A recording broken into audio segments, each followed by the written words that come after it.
এভাবে আমসত্ত্ব তৈরি করলে রোদের প্রয়োজন হবে না, মাত্র 24 ঘন্টায় ফ্যানের নিচে শুকিয়ে নিতে পারবেন। যারা কোনোদিনই আমসত্ত্ব তৈরি করেননি তারাও আজকের ভিডিও থেকে সহজভাবে তৈরি করতে পারবেন। প্রথমে 1 চামচ পাঁচফোড়ন, 4টি শুকনো মরিচ তেলে গুঁড়ো করে নিব। আমসত্ত্ব তৈরির জন্য এখানে আমি 1 কেজি আম নিয়েছি। খোসা ছাড়িয়ে আমগুলোকে চিকন চিকন স্লাইস করে কেটে নিব। সামান্য একটু লবণ ও হাফ কাপের মতো পানি দিয়ে আমটাকে ভালোভাবে সিদ্ধ করে নিব।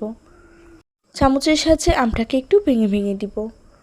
আমের পিউরিটাকে আরও স্মুথ করার জন্য ছাঁকনিতে ঢেলে ছেঁকে নিব, তাহলে আমসত্ত্বটা অনেক সুন্দর হবে। ছাঁকনি দিয়ে না ছেঁকেও আমসত্ত্বটা দিতে পারবেন। ছেঁকে নেওয়ার পর একটা স্মুথ পিউরি পেয়ে গেলাম।